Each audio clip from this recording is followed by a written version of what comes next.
Hello guys, tignan nyo. Yung yung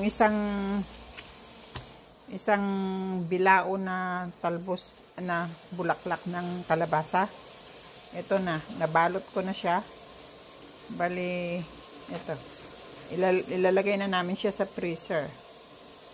Pagka pagka yung gusto naming iluto, sahog sa munggo, o kaya nilaga na munggo, o kaya dinengdeng, ilagay na lang namin ito, defrost na lang namin. Parang fresh ka pa rin pag pagka defrost niya. O yan. Ito yung kinalabasan ng isang bilao na bulaklak niya. Bulaklak ng kalabasa. O yan.